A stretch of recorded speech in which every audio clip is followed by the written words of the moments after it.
വിദ്യാഭ്യാസ മന്ത്രി വി ശിവൻകുട്ടിയുടെ പരാമർശങ്ങൾ മതന്യൂനപക്ഷങ്ങളുടെ അവകാശത്തിന്മേലുള്ള കടന്നുകയറ്റമെന്ന് ലത്തീൻ കത്തോലിക്ക സഭയുടെ വിമർശനം.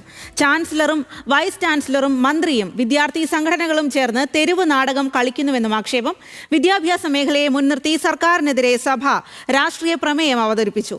മുനമ്പം, മുതലപ്പൊഴി, കപ്പൽ ദുരന്തം എന്നീ വിഷയങ്ങളും ഉയർത്തിക്കാട്ടുന്ന പ്രമേയം വിഴിഞ്ഞം സമരത്തെ പൂർണ്ണമായും ഒഴിവാക്കി. സർക്കാരിന്റെ മദ്യ നയം പുനഃപരിശോധിക്കണമെന്നും ലത്തീൻ സഭ ആവശ്യപ്പെട്ടു.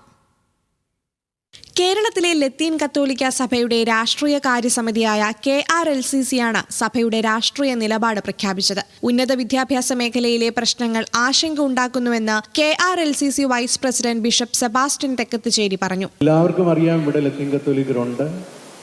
ഇന്നലെ ഇന്നോ വന്നവരല്ല. ഈ ഒരു സമുദായത്തെ, സഭയെ ഒറ്റപ്പെടുത്താനായിട്ട് ആർക്കും സാധ്യമല്ല എന്ന രീതിയിലുള്ള ഒരു സമീപന രീതിയാണ് ഈ സമിതി സ്വീകരിച്ചിരിക്കുന്നത്. ഈശ്വര പ്രാർത്ഥനയുടെ പേരിലും മതചിഹ്നങ്ങളുടെ പേരിലും മന്ത്രി നടത്തിയ പരാമർശങ്ങൾ ആശങ്ക വളർത്തുന്നുവെന്ന് സമുദായ വക്താവ് ജോസഫ് ജൂഡ് പറഞ്ഞു.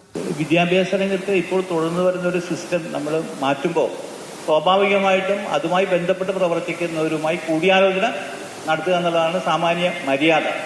അതാണ് ഇപ്പോൾ മന്ത്രി പറയുന്നത്, ഞങ്ങൾ കൂടിയാലോചിക്കുമെന്ന് പറയുന്നത്. ഈ വിവേകം നേരത്തെ കാണിച്ചിരുന്നെങ്കിൽ ഈ വിവാദങ്ങൾ ഉണ്ടാവില്ല. മുനമ്പം, മുതലപ്പൊഴി, കപ്പൽ ദുരന്തം എന്നിവ ഉയർത്തിക്കാട്ടിയ പ്രമേയം JB കോശി കമ്മീഷൻ റിപ്പോർട്ട് പുറത്തുവിടണമെന്നും ആവശ്യപ്പെട്ടു. തദ്ദേശ സ്വയംഭരണ സ്ഥാപനങ്ങളിലേക്കുള്ള തിരഞ്ഞെടുപ്പിൽ സഭയോടും സമുദായത്തോടും രാഷ്ട്രീയ പാർട്ടികൾ കാണിച്ച അവഗണനയ്ക്കെതിരെ പ്രതിഷേധം രേഖപ്പെടുത്തുമെന്നും പ്രമേയം വ്യക്തമാക്കുന്നു. എന്നാൽ ലത്തീൻ കത്തോലിക്ക സഭയുടെ സമീപകാലത്തെ വലിയ സമരമായ വിഴിഞ്ഞത്തെക്കുറിച്ച് രാഷ്ട്രീയകാര്യ സമിതിയിൽ പരാമർശമില്ല. മുതലപ്പൊഴിയിലെ പ്രശ്നത്തിനാണ് ഊന്നൽ നൽകുന്നതെന്നും വിഴിഞ്ഞത്ത് ബിഷപ്പുമാർക്കെതിരെ എടുത്ത കേസുകൾ പിൻവലിക്കാമെന്ന ഉറപ്പ് ഇതുവരെ പാലിച്ചിട്ടില്ലെന്നും KRLCC നേതാക്കൾ വ്യക്തമാക്കി.